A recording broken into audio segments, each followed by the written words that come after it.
Putin के खिलाफ विद्रोह का बिगुल फूंकने वाले येवगेनी प्रिगोजिन है कौन? आप जानना चाहेंगे ना। उनकी वैगनर आर्मी क्या है, वैगनर आर्मी कब बनी, किस तरह से काम करती है, उसका राज क्या है, अब मैं आपको बताता हूं। नमस्ते, मैं राशिद।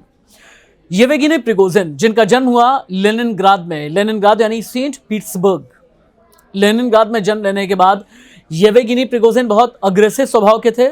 लगभग 20 साल की उम्र में ही लड़ाई, छिनैती, हत्या, डकैती जैसे मामलों में लिप्त पाए गए। उसके बाद येवगेनी प्रिगोजिन को जेल में डाल दिया गया। येवगेनी प्रिगोजिन को बहुत लंबे वक्त की सजा हो गई, लगभग 13-14 साल की सजा हो गई।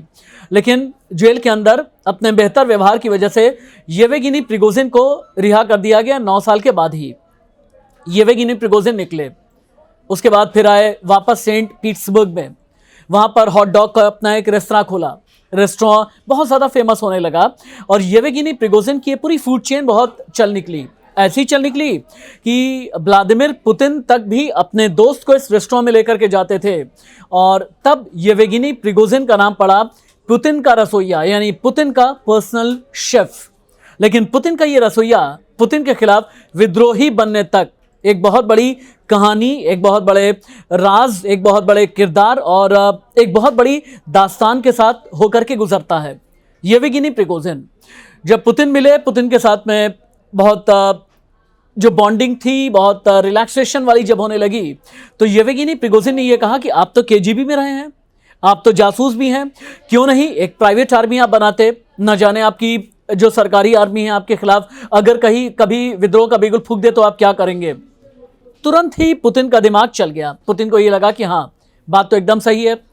तो पुतिन ने येवगेनी प्रिगोजिन को यह कहा कि आप किस तरह की आर्मी बना सकते हैं। तो येवगेनी प्रिगोजिन ने कहा कि हम अंडर कवर एजेंट के तौर पर काम कर सकते हैं, हम वैगनर आर्मी बना करके चल सकते हैं। वैगनर आर्मी अगर आप मिडिल ईस्ट भेजेंगे वहाँ पर स्ट्रेटजी के तहत हम चले जाएंगे, अगर आप यूक्रेन की तरफ भेजेंगे हम वहाँ पर चले जाएंगे, अगर आप वापस से सोवियत संघ के ज़माने में रूस को लेकर के जाना चाहते हैं तो आपके सपने को हम पूरा करेंगे। यहीं से येवगेनी प्रिगोजिन व्लादिमीर पुतिन की नज़रों में आ गए और व्लादिमीर पुतिन को यह लगने लगा कि अगर अपना प्रभुत्व बना करके रखना है तो अपनी प्राइवेट आर्मी को भी जिंदा करके रखना होगा।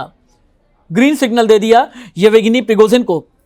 और उसके बाद वैगनर समूह ने माली, सूडान, मध्य अफ्रीकी गणराज्य, लीबिया, मोजाम्बिक, इन सब में सैन्य दखल के लिए सैनिकों को तैनात किया। पुतिन और भी ज़्यादा मजबूत होते चले गए। लेकिन येवगेनी प्रिगोजिन को हमेशा ये लगा कि जितना सरकारी आर्मी नहीं करती है उतना तो हम लोग करते हैं पुतिन के लिए। यूक्रेन के खिलाफ युद्ध में भी बखमुत शहर पर कब्जा हमने किया, डोनेस्क पर, लुहांस्क पर कब्जा करने में सबसे आगे हम रहे। लेकिन नाम किसका हुआ? नाम हुआ रशियन आर्मी का। नाम किसका हुआ? नाम हुआ रूस के रक्षा मंत्रालय का। और यही बात बार बार येवगेनी प्रिगोजिन को खटकती रही। येवगेनी प्रिगोजिन ने यह कहा क्रेडिट लेना ऐसा नहीं हो पाएगा। उसके बाद फिर मई में विद्रोह का बिगुल फूका, जून में उसके बाद रोस्टोव की तरफ आगे बढ़ने लगे और फिर जब मॉस्को की तरफ बढ़ रहे थे तभी 200 किलोमीटर पहले रोक दिया गया। लेकिन अभी तक कोई क्लैरिटी नहीं हो पाई है कि मॉस्को से 200 किलोमीटर पहले रुकने की इनसाइड स्टोरी आखिरकार है क्या। नमस्ते।